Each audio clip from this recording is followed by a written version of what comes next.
right. Hello, everyone. Welcome from wherever you are at whatever time it is. You can let us know in chat where that is and what time it is if you'd like. For those of you joining us via recording, we've already, in the 2 minutes that we waited to start, had a really rich, robust, and helpful conversation, I think, about whether or not we prefer our participants to be on mute when they are not speaking, or sort of as the default position, or whether off mute is all right. Especially, I think it's a question when we have a small group like this. Obviously, when it's a very large group, I think the default has to be mute. And the consensus seemed to be that on mute was preferred for a couple of reasons. People don't know what's going to happen, and you have sort of unexpected noise in your background that you don't have to manage. And also, Deb, you were saying that it helps focus people if they're on mute and then they think about having to come off, and they're more present, focusing on you, the one source of sound. And also that you provide explicit times for people to come off mute and participate. I think I captured most of it, right? Anything that I missed in that conversation? Great, I'm seeing some thumbs up. We've got people from Indonesia to Baltimore to North Carolina to the UK. We're here, Livia and Chris and I. Oh no, Livia and I in Schenectady, New York, which is upstate New York, near Albany, the state capital. And Chris is joining us from New Orleans, Louisiana, which is, there's always something going on in New Orleans. It is Halloween here, which is not as big a deal in Schenectady as it is in New Orleans, but a big enough deal so that I will say, "Are you having a good time?" And then I will get rid of this filter so that I am not too distracting as we continue with our day. We are on the second of our Facilitation Excellence series.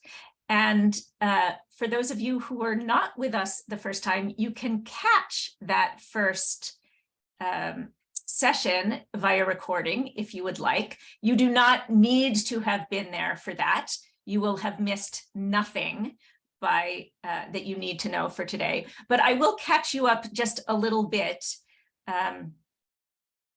by saying that this is the context that we are working in. We have a framework of what we call contributions that we think facilitators can make really in any context. So we are assuming that at this Learning Development Accelerator conference, many of us are in the learning and development field, and even more specifically that we may be talking about formal training facilitation when we're in the room, but I'm going to come to you and check on that in just a minute. But assuming that we're doing that, whenever we are, we don't have to be in that context. We're talking about facilitation really in any context. It could be a one-on-one informal conversation. It could be a formal presentation. It could be a meeting that you're having with your team, that there are contributions that we can make that are facilitation contributions. So you'll notice that we say facilitation rather than facilitator, because anyone in the room at any point could make those contributions. Jesse, at the beginning of this meeting, asked a facilitation question to the group, even though he is not charged in this particular instance with the role of formal facilitator. And it was very useful. It added a lot of value, even though, as I say, he didn't have that role. So there are a number of these contributions. We've tried to come up with necessary and sufficient number of them, and we've put them into the mindset, content, and process categories. Today, we are doing a deep dive into the establish presence category, and we'll talk more about how we define that and what we mean by it. So before I go any further into that, let me just double check what my assumption, and maybe ask you to expound on it. Is it true that you're here as facilitators who facilitate formal training in a room? You can nod or say yes, or type in I see thumbs. And where else might you be interested in? I see some yes, and you coach those who do that. So you're doing some train the trainer. What else where else might you be interested in facilitation excellence, or what other contexts should we know about that are important to you as we talk about this topic? You can come off mute, you can type it in chat.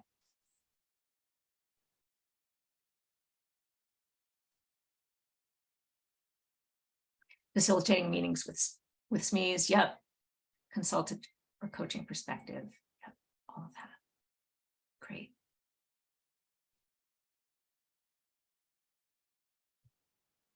So talk to me about establishing presence. When you see that title, when you think about that contribution, what do you make up we mean? I think it's the first 4 or 5 seconds, let's say right now.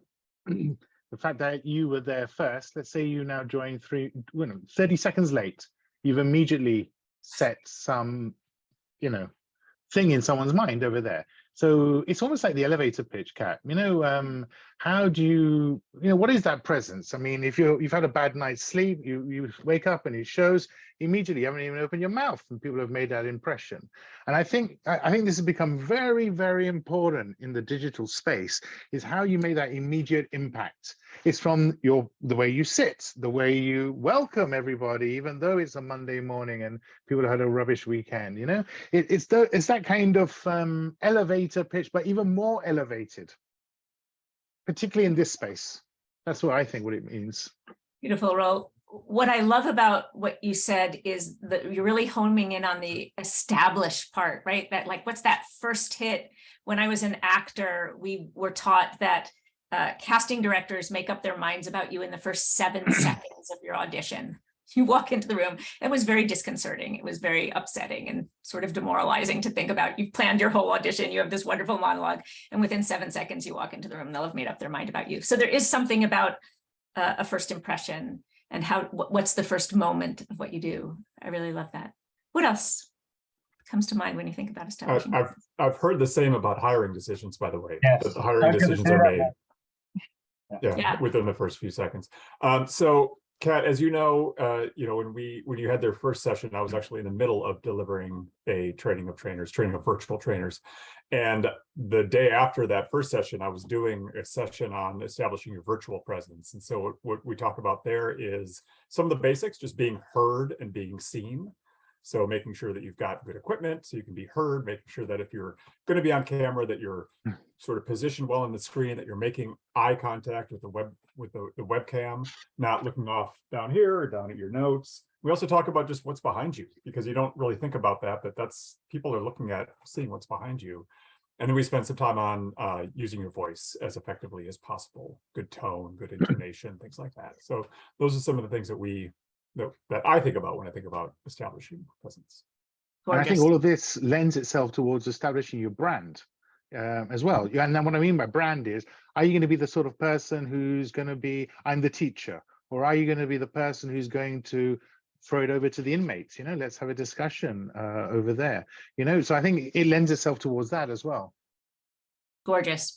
So some of it is literally physicality, our presence.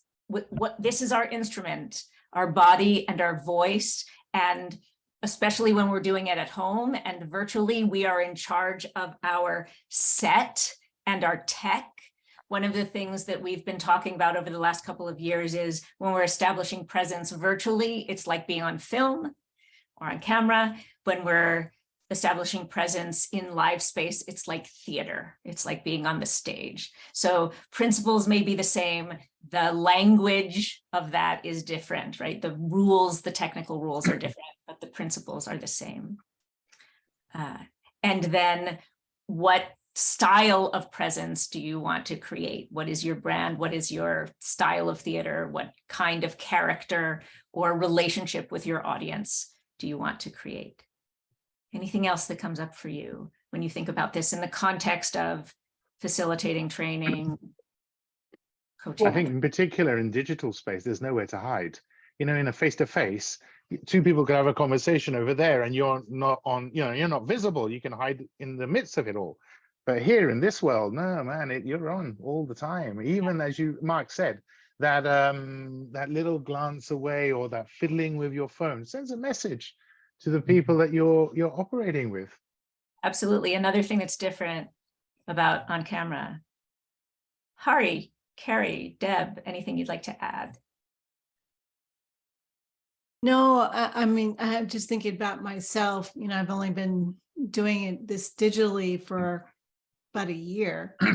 and you know, I think I'm going to agree with everything they've said. I feel like I have to be on all the time, and that you talk about being on film. I mean, I feel like especially my face and my facial expressions, I have to be very cognizant of them. I've had to watch what I do because I feel like it sets the tone for the class, and that's part of the facilitator's job. Yeah. Beautiful. So you've become more consciously aware of even the little movements and choices that you make. Yeah, beautiful. I think Jess- the point that Rahul raised was very important about you know, establishing presence in the online meeting, because I think that's something that I came to find as a challenge during the pandemic. Yeah. Yeah, it is. We've all of a sudden we're thrust into this new environment, and we had to learn. It felt to me sort of like learning a new language, right? We had to, all of a sudden we had to be bilingual in how we were connecting, right? And establishing rapport and credibility. Good. Jesse, you had your hand up, and then Carrie, I'd love to hear from you as well. I was just going to add is, and maybe this ties into some of the challenges of moving into the virtual setting, is establishing presence isn't just for the facilitator, it's for the participants as well. Yes. And so they're establishing their presence, how they're going to show up for this particular event. And it's a little bit harder to do in the virtual setting. And then I don't know about others in the room, but sometimes matching that energy. So if I have a bunch of individuals, I was working in healthcare, burnt out, okay, I'm not going to come in over the top, perhaps. It might be a little bit more calm. However, if I'm working with a bunch of new first-year students, that energy might be brought up quite a bit. So feeling the presence within the room and trying to match energy so we can connect on maybe that better or deeper level. I love that, Jesse, so much, that there isn't one right presence to establish, right? If what we're really trying to do, if our goal is to connect, right, and create an environment where people feel comfortable and open and able to learn, what is the dynamic that we're creating for our participants and with our participants, and what does that look like? And it's not one thing. So beautiful. And how do we invite as well as push place for present? Great. Carrie, anything you want to add? I agree with, I think, pretty much everything that's been said so far, so not a whole lot. I do think that some of the virtual spaces actually do allow for just a little bit more hiding, actually. I do feel like, you know, if you want to turn off your camera, or if you are co-facilitating with someone, it's a little bit easier to have that sort of back and forth. I feel like breakout rooms are kind of like, you know, takes between, right? You have a chance to kind of reset your energy or confer with your co-facilitator while people are in a breakout. So I think there are some, I mean, there are advantages, disadvantages. I mean, I like that film theater analogy. So, and I do think because of the pandemic, like Hari mentioned, I think people have gotten maybe a taste of some not so well-planned virtual spaces. And so we have to be really careful how we manage those and how we introduce them.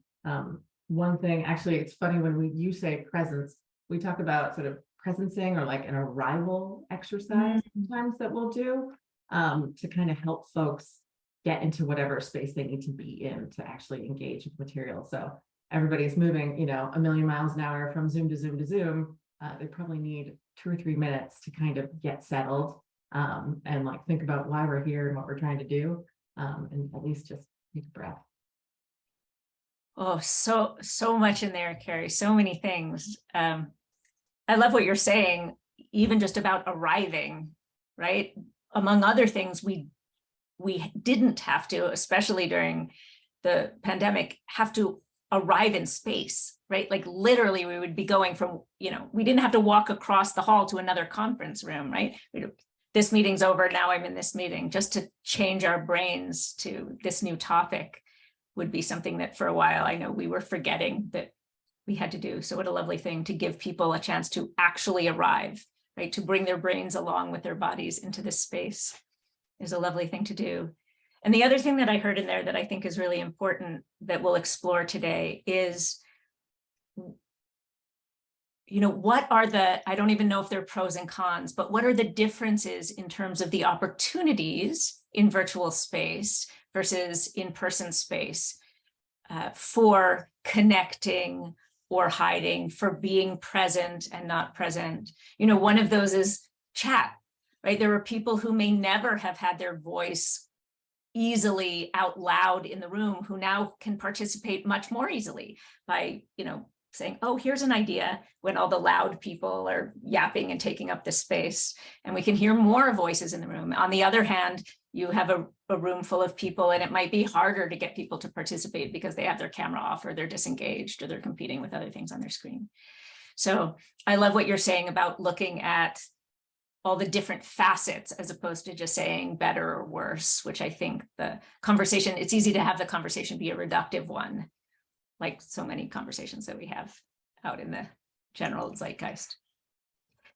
So thank you for that. Obviously, we know a lot about this already. We have lots of experience and lots of expertise in this room, not surprisingly. Here's how we'd like to frame the conversation and explore it. We'd love to look at power dynamics, and specifically one kind of power that we have as facilitators, and that is our behavior. So Mark, you were really talking about this when we were talking about the way we use our voice and our body. And we call that status dynamics. So we're pulling from the work of Keith Johnstone in improvisational theater, from lots of other work, lots of other people. And I'm going to say, I'm going to pull a book. Let's see. Did I get it right? I'll pull it later because I'm blank. Oh, yeah, here. I don't know how many of you know Erving Goffman, the presentation of self in everyday life. He talks about status too. I know it's blurred out here. I can hold it here. You can see it.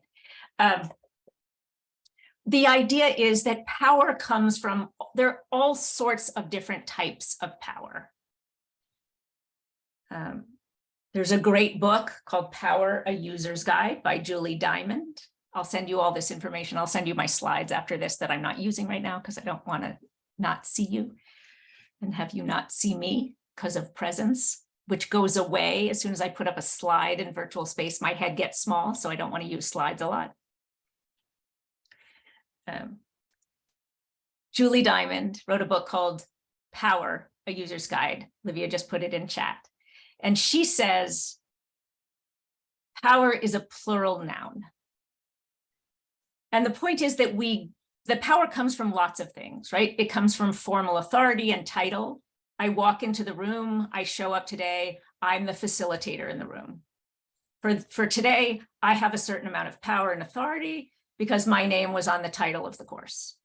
Tomorrow, Raul will have it, or Mark will have it, or Jesse will have it, or Carrie will have it, or Deb will have it, because they're the person running the session, right? So there's a certain power dynamic based on what we accept, what we expect of who's running the session. There's power that comes from subject matter expertise. Someone's teaching about, if Julie Dirksen is teaching about gap analysis, she has knowledge and expertise that no matter what any of us may have done, she just has more of it. So her power comes from that. We expect her to know more. She knows more. Power comes from physical stature. Power comes from affiliative power, right? someone knows Tiagi, they walk in the room, they know Tiagi, they're like in a certain circle, they will have more power in the room because they're a friend with him than if they don't know who he is. Right? There are all sorts of sources of power. One of them is this animal presence, these animal behaviors that signal dominance or submission. I'm going to pause there for a minute. Are you with me so far? Because I just sprayed a lot of words. Thumbs up. Thank you. So dominance and submission is this animal behaviors that signal dominance and submission that is a language that we are speaking all the time. And most of the time we're receiving and tracking it unconsciously as opposed to consciously. We tend to be very, very attuned to what other people are giving off and not always so attuned to what we are giving off. So Mark, when you're talking to people about being centered in their screen, about making eye contact, about being seen and heard, all of those things, what you are doing is coaching people on status behaviors. Let's take a moment before I go on and just remind ourselves consciously what those high and low status, dominant and submissive behaviors are. Livia, would you model this for me? So Yes. I'm going to spotlight you. And I'm going to ask you if you would for me, could you just order a cup of coffee like you're at a you know, Starbucks or something? And would you do it for me first, please, with low status behaviors? Yeah. Hi. Sorry, I haven't quite made up my mind yet. It's a lot to actually. Do you want to go ahead of me if you know what you want? No. Oh, thank you. Okay, so I just haven't decided yet. You know, whatever's easiest, just like small coffee is good. Thank you. Okay, great. See, great. So we can give her a round of applause. Fantastic. So what were some of the behaviors that you recognized as low status behaviors? You can come off mute. She was Deb. Apologizing. Hey, hang on. So Deb, she was fidgeting. she's fidgeting. Yeah, touching her. Seemed face. unsure. Yeah. She seemed unsure. What made Keep her seem unsure? apologizing. Apologizing. Good. What else? She was Fidgeting. looking around. Yeah. So she was specifically like she wasn't making eye contact, but she also wasn't just like ignoring us, right? So she was like checking and then looking away, looking and then looking away. Great. She was speaking in incomplete sentences. Great. She was uncertain, lack of eye contact. Great. Thanks, Earl. Anything else? That's a pretty good list. All right. Okay. Let's see the same scene. Olivia, let's do some high status behaviors. Okay. Hi, good morning. Wow, this is a big menu. You know what? What would you get? Ooh, I love that. I will take that. But can I do I'm going to do chocolate instead of the caramel, please. Thank you. Beautiful. All right, give her a wild line. Applause. Fantastic. What did we see this time? Eye contact. Great. Clear, strong, direct eye contact. What else? It was more assured. That makes More sense. assured. How could we tell? What did we hear her say and do? Involve the person, what would you get, but still made a decision. Whereas the previous one, there wasn't a decision being proactively made. Great. So she took responsibility for making the decision. She knew what she wanted, even though she was asking for involvement. So she was confident asking for an opinion, and she made changes based on her desires. Beautiful, beautifully said, Jessie. Good. Anything else that we noticed?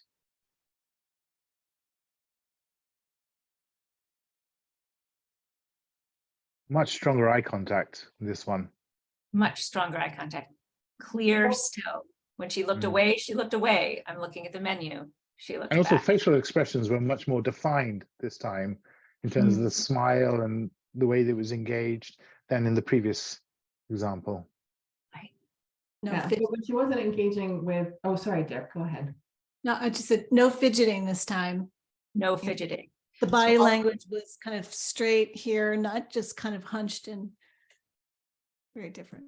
Shoulders back, relaxed, head still. She was stiller. She moved when she moved, right? She nodded. She was still when she was still. Carrie, what were you going to say? Oh, just that when there wasn't eye contact, it seemed unhurried. It wasn't about there was being pressure being placed on me to order. It's like, I have plenty of time to look at this menu, and I am not in a rush, and you're going to wait for me to place the order, basically. Took her In time. a polite way. It wasn't rude, but you could amp up that behavior certainly, and then it might become rude. Right. Beautifully. She took her time. And I love what you're saying, Jesse. So sometimes people think of high status as rude. And this is one of the most important points here, I think, especially as facilitators, but as leaders in general, right? High and low status is a completely separate axis from connected or disconnected, from caring or uncaring. We tend to sometimes conflate them, right? Powerful or not powerful is separate from benevolent or tyrannical. Yeah. We tend to conflate them because power can in fact corrupt. This is a whole other topic, right? But if we are aware of our power and we are using it in benevolent ways, we can be connected or disconnected, high or low status. Right? And we can be completely benevolent, as Livia was, and caring, and also high status. Right? We expect that when we're high status, that someone's going to be rude, like whatever, just get me what I want. But they are separate axes. What other thoughts, observations, questions, insights as you look at this?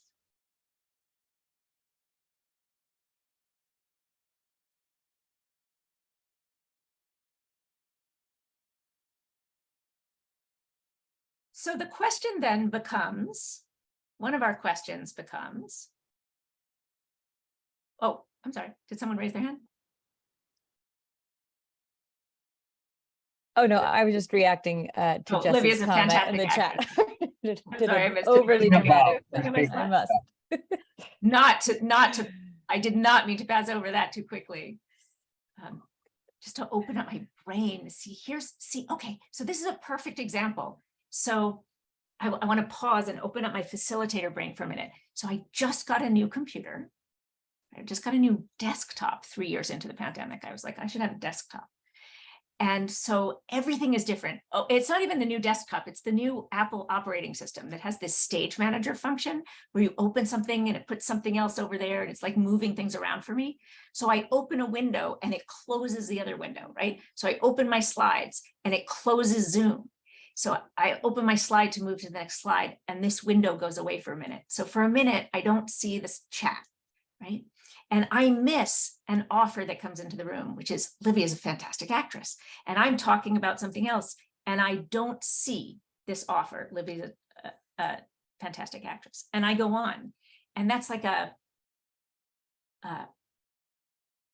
dismissive move that I make as a high status person that could be a lowering of Livia's status, right? Because like, oh, I don't want to talk about Livia being a great actress if I miss it. Do you see that?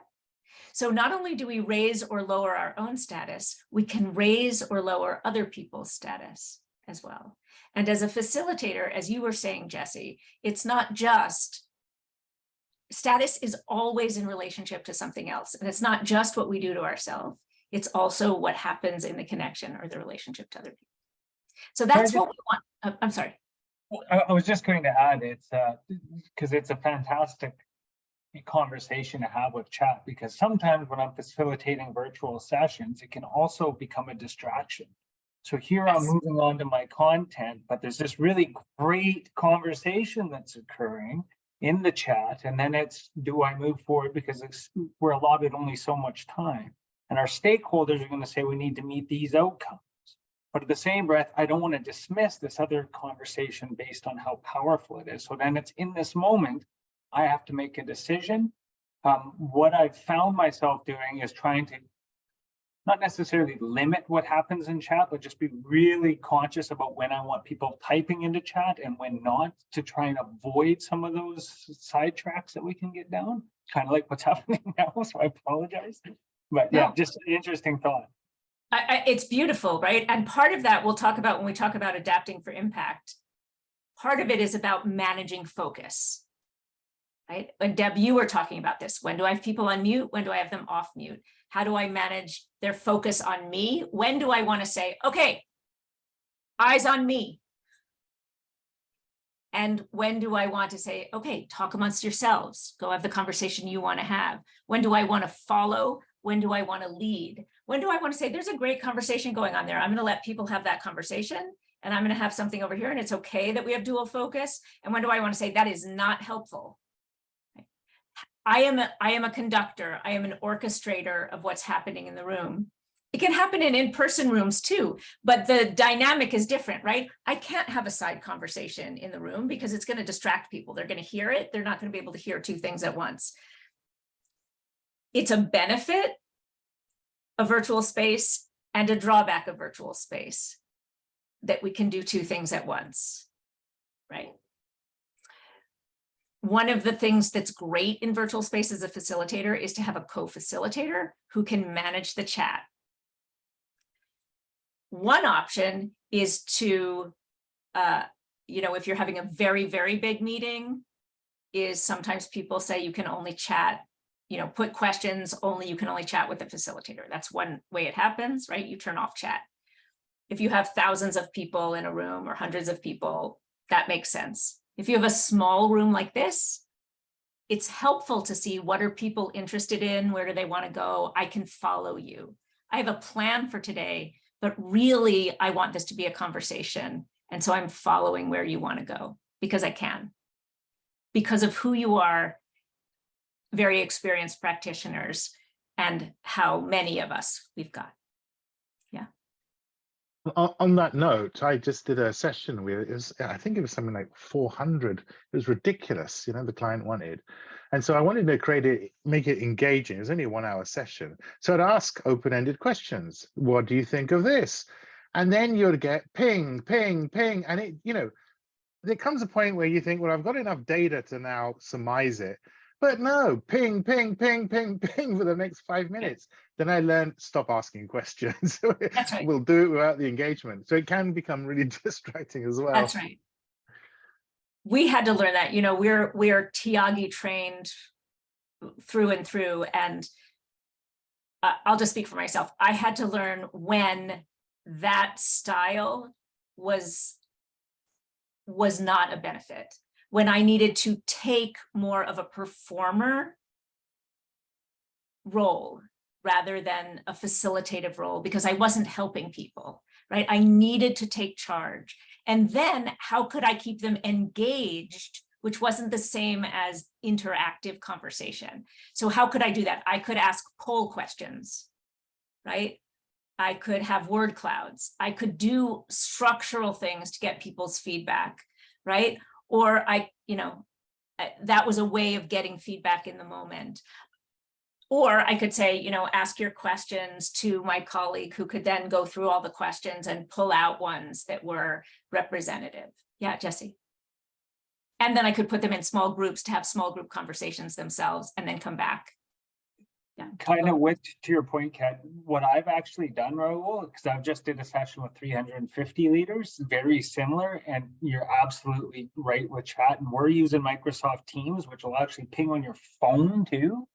So and people that are invited to the meeting that aren't in it will get pinged a whole bunch of times. So what I've done is just told people you need a pen and piece of paper for this. And then I'd ask them to do a prediction. So what do you predict is Carrie Wheeler, she's going to write down 3 things, and then Carrie types into chat her answers. Give me a thumbs up reaction if you guessed correctly, just so there has that interaction, but it's not pinging. So I've been working on ways myself to kind of work around that, but still have that interactivity. And so I've kind of made it commonplace for today's session. You will need X, Y, and Z. Beautiful. All right, so let's play a little bit with these status behaviors and see if we can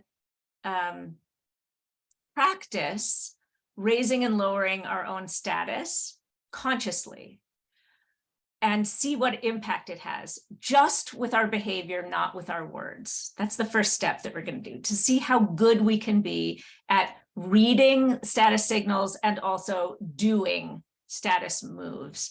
So Livia, maybe we can get the script into the chat. And I'll share it in a slide for a minute, but then we can get it into the chat. So here's what we're going to do. I'm going to ask for 2 volunteers who are going to read this neutral scene. And when I say neutral scene, what we've tried to do here is create lines of dialogue that don't have inherent status language in them, right? So hello, hello, good to see you again. Thanks. How are you doing today? Not much has changed since the last time we spoke. I remember you were working on a big project. Yes. How about we start by discussing that? Okay, we can start with that.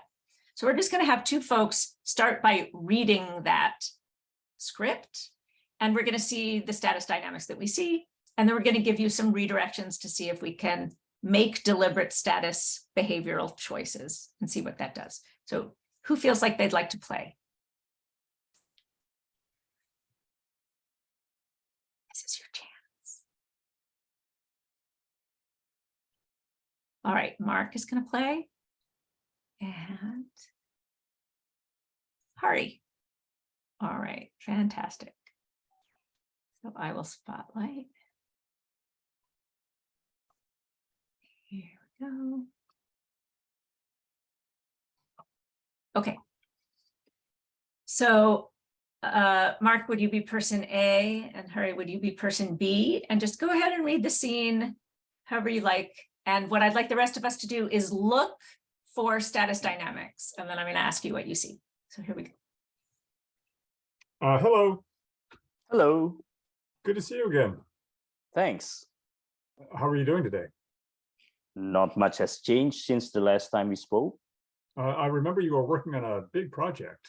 Yes. How about we start by discussing that? Okay, we can start with that.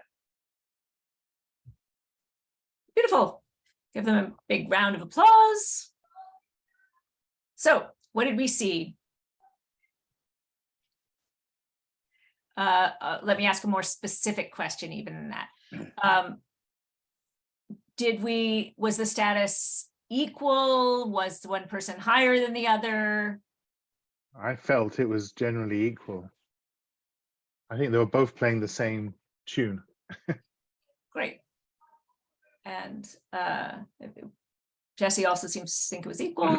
Seems some nods, seems generally, and so generally equal, and they were generally relatively high, low, sort of in the middle. How would we rate them? So equal status and I'd say a little bit higher than middle, perhaps. Just they seem quite confident, and there seems to be quite a bit of certainty. And yeah, hey, we're just kind of checking in. There was a directive question from Mark, and no hesitation on Harry's part in reaction. So it seemed both high confidence, lots of eye contact. Yeah. great, beautiful. So that makes sense to me. That's what I saw. I think we all seem in agreement. All right. So let's, now I'm going to give you some direction. So Mark, this time I would love to see if you could be as low status as possible. So you're still person A, you're going to read all the same lines, read them the same way. So I don't want you to change any words, but see if you can perform low status. Hari, you were high status. Let's see if you could be even higher status in that way. All right.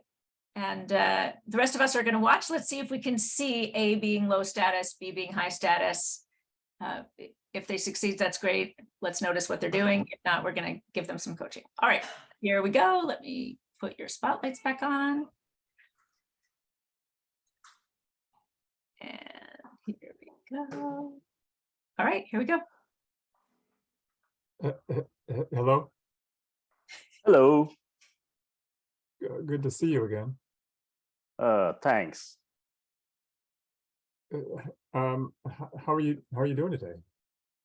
Not much has changed since the last time we spoke. I remember you were working on a big project. Yeah. How about we start by discussing that? Okay, we can start with that.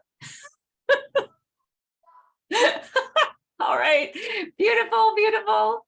All right, what we see, what we notice, did they do it? Absolutely, we see some, anything that you especially liked that made Mark low status? One of the things I noticed with Mark is he turned some of the statements that he was making earlier into questions. Can we start there? Or Great, there was just a a lot of little upward inflection, right? Uh, And Mark also delivered in a way that was almost like, as he was speaking, he was always questioning himself, questioning his choice of words. And, do I even have the, am I even allowed to ask Harry these questions? Right. Self-doubt, maybe And- self-doubt is the word. And I think his facial expression went along with that. You know, and the first time your facial expression, you were relaxed and smiling. And this time you're a little bit more severe, questioning in your eyes. It was just interesting. So a little bit of a hesitation, a little bit more a little bit like just that little upward inflection as you're saying, Roll. Like, how about we start discussing that? Just a little tiny little difference makes such a difference in the status. How about Hari? Higher status? I love this moment. Okay, let's start there. Just one extra okay. Huge difference, right? Impatience. And we said that high status doesn't have to be disconnected, but there is something about like, you're not worth my time, right? I'm not giving you time and attention. You're not worth it. That can make that gap, that status gap, grow. All right. Are there two people who are watching who are like, oh, I really wish I volunteered. I want to try this. Okay, so I want to see it one last time just to prove that it's not the words. Mark, could we see you be very high status and Hari see you be very low status? You're going to read the same lines you've been reading, but let's see if we can now switch it so that A is really high and B is really low. All right. I think you're still spotlit, so. Hello. Hello. So good to see you again. Oh, thank you very much, Mark. Hey, how are you doing today? Actually, not much has changed since the last time we spoke. Well, I remember you were working on a really big project. Yes, Mark. Yeah, how about we start by discussing that? Okay, we can start with that. All right. Actually, I'm not sure if I did a good job there. Yeah. What do you think, Hari? Why do you say that? Yeah. I'm not sure if I communicated enough of the low status. Yeah. I don't know if others have more ideas about how to do that. Yeah. What do you think you might have changed? Or why do you think you weren't low status? What? I think you're right. I think you were pretty high status still. Do people agree? Livia, you're looking, what do you think, Livia? I'm unsure. I think I'm not sure. I detected it was a little bit lower because there was a couple times where he threw Mark's name in there as a deference. It seemed like, yes, Mark, like, yes, dad, yes, boss, yes, like there was a sense. So it may not have been an extreme low, but I felt lower than Mark. Is what I picked up from that. I think also, yeah. I think on that point, Chris, I think also Harry's very comfortable in that chair.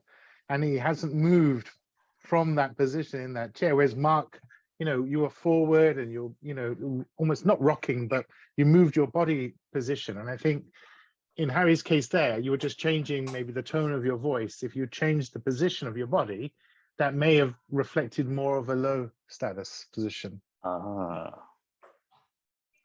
The name is interesting, isn't it?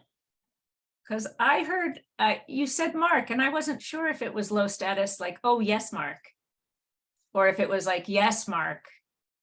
Sure, Mark. Uh-huh. Okay, Mark. Right. It's very subtle. It's very interesting, isn't it? Let's do it one more time. Do this for me. I love Raul's suggestion, so move a little bit. Is there a way for you, I don't know if this is possible, can you, it's interesting how you're set in your screen. It's actually, if I were going to coach you to be higher status, I would want you more centered in your screen, Hari. So, right, that actually theoretically makes you higher status, right? Because you're taking up more of your screen. But also, I think it will allow us to see more of your body. So can you, just as you're talking, can you just like nod a lot and then like look at the camera, but then look away and then check back to see if Mark is approving of you? So like, just really, really want to please him, like nod a lot, make sure that he's happy with you while you do that. And then maybe just like touch your face like while you're doing it, or like wring your hands or something while you're talking to him, and nod a lot and see how that works. Okay. So try it again. Yeah, that's good. Hello.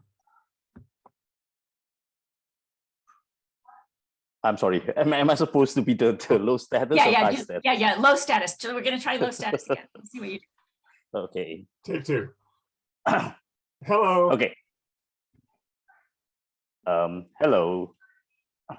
It's good to see you again. Thanks, Mark. How are you doing today? Actually, not much has changed since the last time we spoke, Mark. Okay, well, I remember you were working on a big project. Yes, that's true. How about we start by discussing that? Okay, Mark. We can start with that. Okay. How did that feel? Okay. Again, not sure if I did a good job with that. Yeah. It's a stretch. I think you just have this general sort of really calm, beautiful, high status, benevolent presence. Sorry, you're stuck with it. I don't know. It's fun to play with. So the goal of this exercise is not to be able to, in real life, play low status in a ineffectual way, right? We're sort of playing with the ineffectual ways of lowering our status, right? I'm not suggesting that in real life, like you touch your face a lot and like, are you okay? Like, yes. That's not the point of this. The point is to expand our range of awareness, expand our awareness of these status behaviors and our range of options so that we can make more deliberate choices, as you were saying, Deb, to be more aligned with our intention in any given moment, right? Does this make sense? So part of it, Mark, as you were saying, is how do we, when we're establishing presence, when we want to capture people's attention, help them be engaged, listen to what we're saying. I have a webinar that I'm giving. I have to capture people's attention for 45 minutes when they have 20 other things on their screen that they could be paying attention to, or I'm in the front of the room giving, a keynote or my 15-minute lecture on whatever I'm doing. How do I keep their attention, keep them engaged, be an exciting presenter? Then I want to be able to have these high status behaviors. And we have a bunch of tips that we've written out that we'll send you in our slides that sort of enumerate all the things we've been talking about in detail. Things like be centered and still. They're different for in person than they are for on screen, but they are things like be centered and symmetrical and still, make direct eye contact, use your voice in loud, slow, but varied ways with all of the things that you were talking about, right? There's a whole list of those behaviors that once you're consciously aware of them will feel obvious to you. All of the things that you would learn in a presentation skills course that are about operationalizing high status in conscious ways. There are other times, however, when that isn't what's aligned with your objective as a facilitator, right? There are other times when what you want to do is choose positive, effective, low status behaviors, right? When I want to throw the focus to someone else, when I want to leave space for you to be the experts. And then I might go like, I don't know, what do you think? Or I might say, yeah, this is really hard for me too. This is a hard one. What do we do about this, you guys? Like, I don't know, because I want you to be vulnerable and I want us to figure it out together. And I want to authentically show my vulnerability around something that's sticky, because it is. And I want to create an environment where we're learning together. How does that land? Yeah. So that's where I want to go next.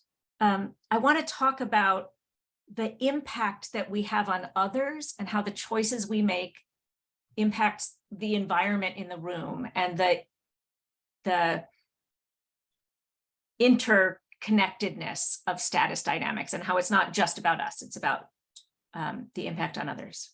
Yes, humility, beautiful word. So we're all going to play now.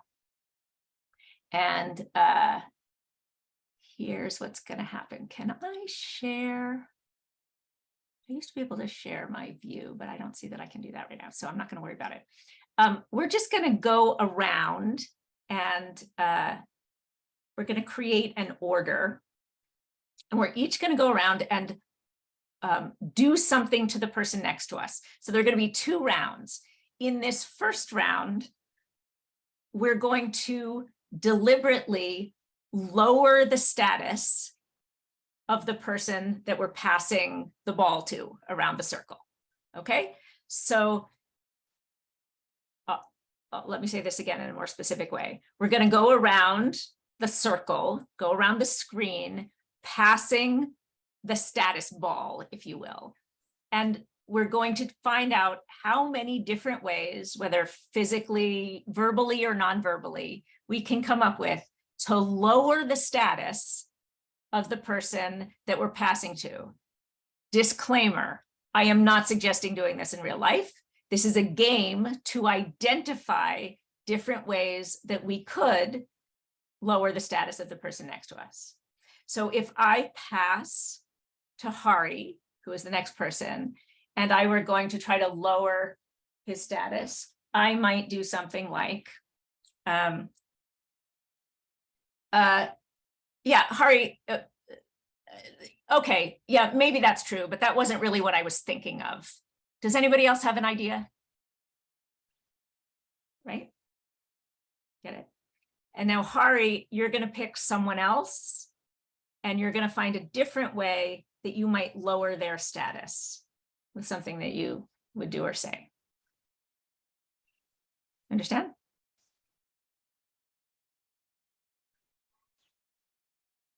I'm sorry, can you repeat it again? Yes. So, I just tried to make an offer to you, say something to you that would lower your status in the room. Right? I'll do another one. So if I go to Livia, I might say, so Livia, never mind. Chris, could you help me with this? Right? So I was lowering Livia's status by starting to go to her, and then I went to someone else, right? You understand what I'm trying to do? Okay, so those are some examples. Chris, why don't you start the round, and then you'll start, and then you pick someone, and then we'll just go around the whole circle. All right? Do you understand how it's going? If you're not, I see some people looking like they get it, some people like they don't. You'll get it as we go around, and if you don't, we'll figure it out together. Collectively, we're trying to come up with a bunch of different ways that we can lower the status of our partner, right? It's a collective brainstorm. So let's go. Great. Mhm. Jesse, I should remind you, your CEO was the one that hired me to facilitate today's session. So let's hold your questions till the very end and let me get through what I need to get through today. Well done, Chris. Deb, I know you're really new to this industry and, you know, don't have a whole lot of experience, but still, let's hear what you have to say. Thanks, Jesse. Let's see. All right, Rahul. Hey, thank you so much. I appreciate you, your input. That really isn't what I was looking for, but thanks anyway. What else do you have for me? Well, Deb just raised a really fantastic point. Mark, go. What are your thoughts? Stole my vote. Carrie, I was really hoping to get your input on the new plan, because what I was thinking we should do is, you know, really, I've got a 5-step plan. I'd be interested to hear what you say, but if you, take a look at my plan and, just tell me what you think. Thanks, Mark. So let's see. You wanted to know about the plan. Oh, Hari had been looking at the details to some of that. Hari, could you kind of fill them in on that? What you'd been working on, you showed me earlier. Thanks. Okay, who should I? I think Livia is everyone- still. Livia? Oh, okay. Well, Livia, I'm actually a little bit disappointed at what you did last time, but yeah, so here's something that I would like you to do the next. Excellent. Oof. All right, and I'll go back to you, Kat. So those are some of my thoughts. What do you think? Here's what I'm thinking, though. I would love to add 4 other things. Okay, what's your thought? I know you have something. Come on.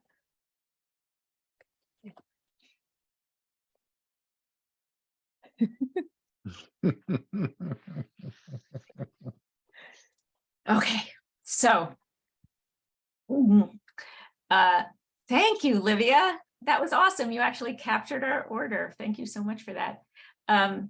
So how did that feel?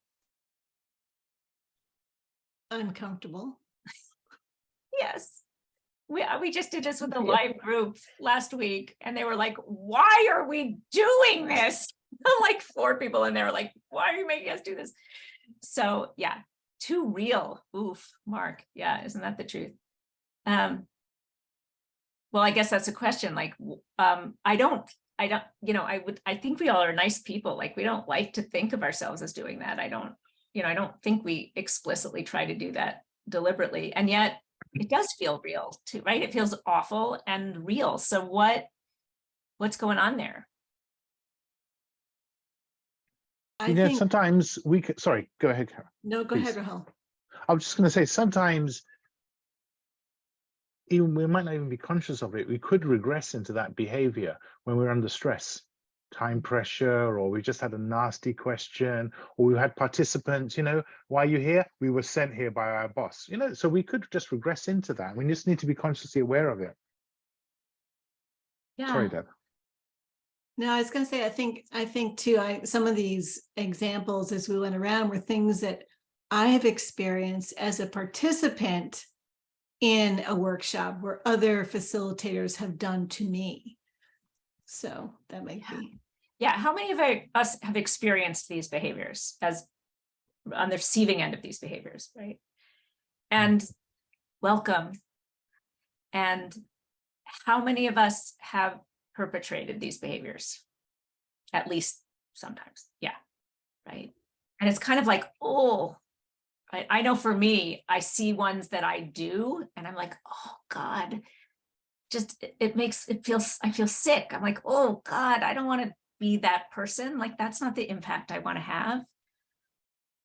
But I think you're right, Roel. I think we regress, or one of the things that Julie Diamond says about power, and we started having a conversation about power, that ultimately this is about power, is that one of the reasons power corrupts is because we tend not to feel our power. We are much more, the same way we have a negativity bias, we have a sort of powerlessness bias. We tend to be much more aware of the ways and places where we don't have power than the ways and places where we do have power. So if I'm a facilitator, I'm a trainer standing in the front of the room and people are staring blankly at me, what I'm aware of is they're not interested in what I'm saying. They're not giving me anything. I don't know if they like me. I don't know if I'm doing a good job, right? Not, I have power over these people. They've been forced to sit and listen to me, right? I'm the one with control in the room. I don't think of myself as having the status and power. I think of myself as on the down end, right? The one who needs reassurance or needs confirmation, or who is who's one down, not one up. And then I can go like, hello, don't you have anything to share? Why do people have your screens off? Could I get an answer here? Whatever it is, right? Now reflecting on it, on a 1 day, 2 day course, in the second afternoon, you got half an eye on a flight and the weather, you could quite easily regress into this behavior because you're not focused anymore. Right. That's right. And we can manage our self-talk. So if Chris is saying, your CEO told me to be here, it told me, can you let me finish? Maybe the self-talk is, don't interrupt, I'm going to lose my place, or I really, really want to give you value and you're getting me off course, right? But what it feels like is I'm pulling rank and, you need to sit down and shut up. So what are some situations that you can think of in real life where you might think about your current status dynamics? Think of some ways that you might want to either establish more presence yourself to increase your ability to take focus, establish credibility, establish presence so that people want to listen and trust you, or to support people, give status, make them feel more respected and included. Think of something. We're going to stick folks into some breakout rooms, Livia. It looks like however many, three people each, I think. Jane, you are just in time to have this conversation. Your group can fill you in. Really, it's that simple. Where are some places where you might want to take focus and establish credibility, or where are some places where you might want to give power and focus to the group?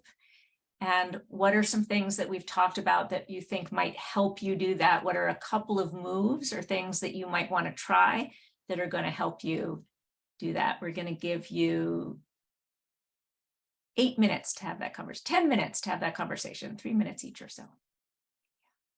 What did you discover in your conversations?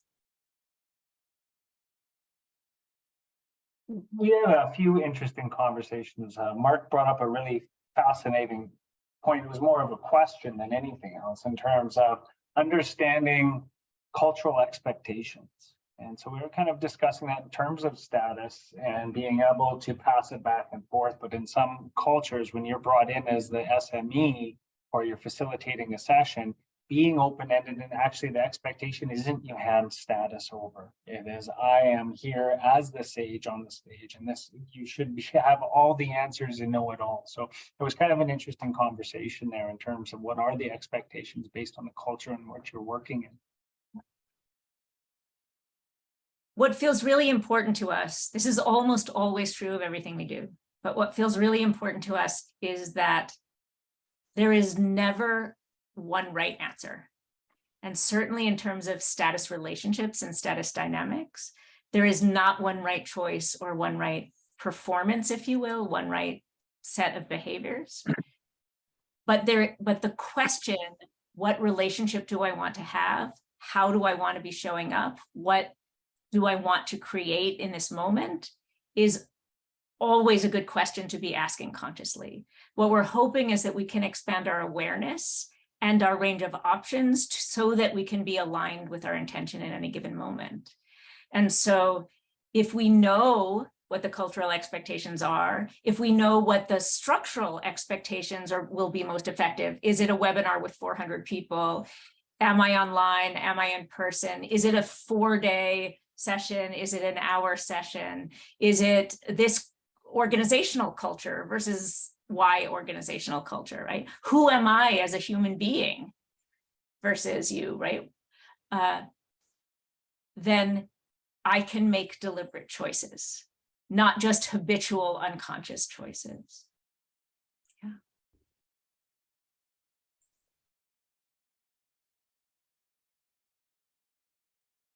You all gave us something really rich to talk about. Chris, did you want to share anything that you were thinking about in terms of presence, in terms of the conversation we were having? There was a few things I think that was coming up for me. One that I think was following some of our conversation today. One is just the notion of being present in the moment. How do we allow ourselves to be present? Raul, you talked about, like, are we eating? Have we eaten well? Or have we slept well? Are we in the midst of visiting 3 different continents in a week and jet lagged? Those are all critical. And I was thinking about, how do we extend that? This was talked about earlier, to the group. How are we helping the group be present, given that we're often coming from other things? Even if I'm working from home, there may be, fires burning or kids running around. How are we modeling for the group as facilitators what it means to be present or to have presence in that way, given all the competing distractions and whatnot, and that our work is in some ways helping participants be present with each other as well. And so I think that ties in. Is that a place where chat can be helpful, or other dynamics where really breakouts, right? Where are we encouraging and inviting them to have presence with each other? I think there was 1 or 2 more things we thought about there, but that's what immediately comes to mind. On that note, I think it's very important just to recognize to people, just say to people, look, if you're at home, you got kids, you need to deal with them, go and deal with them. If you have an Amazon, go on Amazon, put them at ease rather than, them trying to multitask, over there. Yeah. If you put them at ease, then there's more of a greater chance of them being focused, in your session. Beautiful. Yeah. We have about 9 minutes. There's one thing that we would be remiss if we didn't do before we ended, which is the second half of our circle, which is to go back around in our order. And unfortunately, we didn't get to do this with Hari before he left, which is to go back around our circle and raise each other's status. We can't just leave you with lowering each other around the circle. That would be untoward. So we're going to go back around. Livia's put the new order, minus Hari, in the chat, and we're going to go back around and raise each other's status. If you have something real that you would like to give your partner, that's great. It does not have to be real in any kind of way. And we can think also about ourselves as facilitators as we do this. So Chris will begin.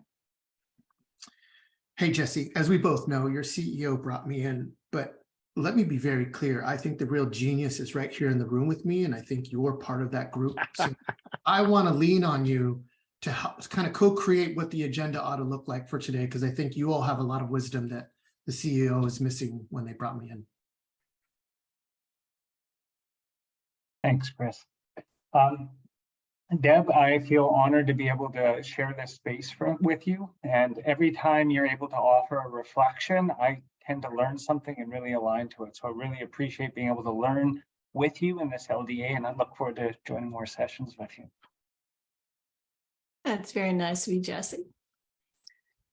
Rahul, thank you so much for answering that question. You provide the expertise that I don't have. So tell the rest of the group more about speaking to this culture. I forget it. This happened in a class once, and somebody had the expertise that I didn't have. So anyway, turned it over. Well, that's great, Deb. I think the real what we can do here, Mark, is you mentioned earlier your 5-point plan. I think this is the opportune moment to apply that.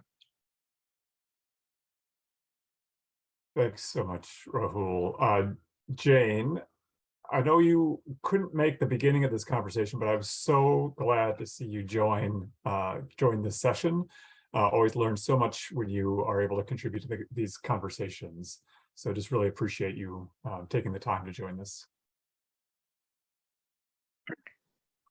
And that means, sorry, I'm on my iPad, so I'm flipping through. Go So to I am. Livia, please. Hi, Go Livia. to me.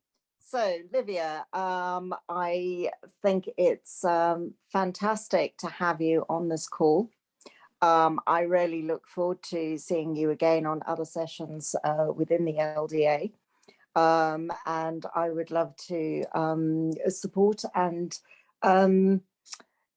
listen to your opinions and your experiences thus far. Well, thank you, Jane. I'm going to pause, everybody. I saw Kat's hand first, so I want to hear from her first. Kat, go ahead. Oh, thank you. And I would just like to say, Chris, whenever we do these sessions, I feel there's a little part of me that gets tugged because there's always never enough time to hear everything that I want to hear from you and have you add all the value that you want to add. So I think we need to block off 6 weeks to just dump everything into the center of the room and hear what you have to say. But thank you for your contributions today. And I look forward to being a participant in your next workshop.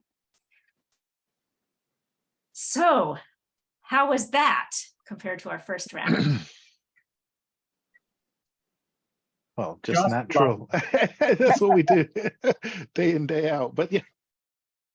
Right. Hopefully that's much more common than the other way it goes.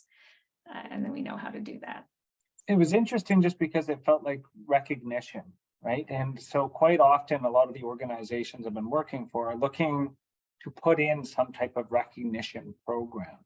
And we try and those of us that are doing leadership training talk about the power of it. But really, essentially, what recognition is doing is raising somebody's power status. And when their power status is getting raised up, their self-efficacy also improves so that it can perform a little bit better. So it was interesting for me to reflect on that, just listening to the words being shared there. And it made me feel good. Absolutely. That's beautifully put. It's as simple as that, and as fundamental and profound as that. I think it's a beautiful way to say it, that status is the reason and awareness of it is so important is because it's deeply fundamental, right?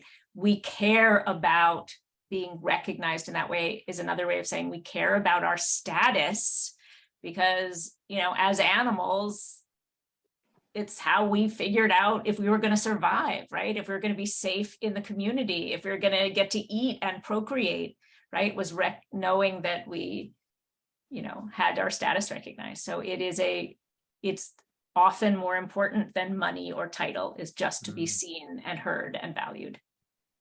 Yeah, in the most fundamental way. When I first started, doing this work, and the trainer said, anyone asks a question, always repeat back. That's a very interesting question. Now, that was probably designed to increase the power status, but now when you see politicians do it in press conferences, you realize how insincere, because it becomes just a default answer. Mm-hmm. It's, I oftentimes see it as a way to collect your thoughts, but it also feels by time. Yeah. So my point real quick while I'm off mute, this conversation about increasing status or recognizing and acknowledging contributions reminds me of the appreciative inquiry approach, which my company was founded on.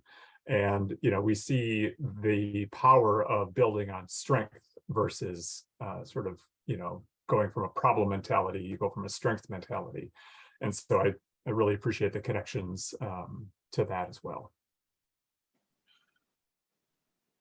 Well, I think building on that is something that I experienced at one place that I worked at, which had this idea of positive intent. So often within a working environment, the immediate reaction is somebody's done something and that was wrong, or it didn't land well, or it's, you know, and you always assume the negative. And there was this real thing that every single time you opened your mouth, you had to have positive intent. So you had to assume that the other person was coming from a good space. And I find I often lean into that when I'm facilitating now as well, which sounds like it's a similar approach to you, Mark, where you go, the person who has raised the conversation or has, you know, had this reaction or doing, they're coming from a good place, because nobody sets out necessarily, or very rarely do you set out to be mean or to undermine or to do, but you're coming from a reactive place because you're moving fast. And if you remember that and you try and lean into whatever somebody is saying as being, they're coming from a good place, it might not have landed well, but then how do you raise them up to go, well, this must be where you're coming from, rather than the, for God's sake, what are you doing? So it's a way of always listening out for where is somebody come from with a positive intent of moving something forward, rather than to undermine or make a negative. What can I, I'm running out of words now. It's good. What can I accept and build on? What can I listen for? Is something that I can acknowledge and accept and build on as a facilitator and pull back in, which is part of our fourth session, Adapting for Impact. We are at the bottom of the hour. So I will accept and build with that to say, I hope we will see you again back for that. In between, we will be doing a session on storytelling, and which we will connect explicitly to facilitation. I know lots of you have storytelling experience. Thank you all for being here. We have learned a lot. It is always a delight. We hope we will see you around the conference in between. Fly be free, and we will see you later. Thank you, everyone. Thanks,